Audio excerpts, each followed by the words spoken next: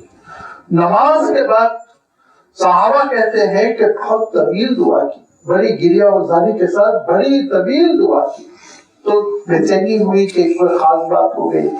صحابہ نے پوچھا اللہ کے رسول آج آپ نے دعا میں ذرا آپ نے اضافہ فرمایا, طویل دعا آپ نے فرمائی, کوئی خاص بات تو نہیں ہے؟ اللہ کے رسول صلی اللہ علیہ وسلم نے کہا کہ میں جب نماز پڑھ رہا تھا تو اللہ تعالیٰ نے مجھے مشرق و مغرب دکھلائے, اور مشرق و مغرب میں مسلمانوں کی حکومتیں دکھلائی, میری امت کی جو حکومت ہوگی وہ دکھلائی.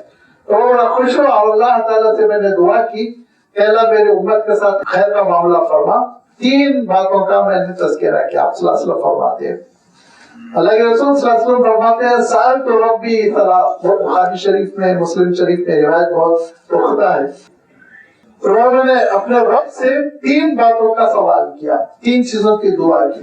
نمبر 1 ارشاد فرمایا اے اللہ اس امت کو پوری کی پوری امت کو قحط کے ذریعے ختم نہ فرما جیسے پچھلی امتوں کا عذاب آیا. اللہ تعالیٰ نے کہا قبول, ایسی کوئی قحط نہیں آئے گی خشک سالی کے غلے کو طرز کی پوری امت ختم ہو جائے. جزوی طور پر تھوڑا مینجمنٹ کی غلطیوں کی وجہ سے کوئی اگر شہر کوئی ملک متاثر ہو رہا پوری امت پر نہیں.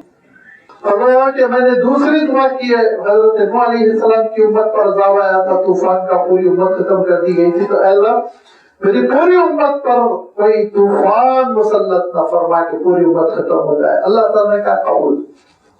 2 دعا تو ہو. تیسری میں مسئلہ ہو گیا.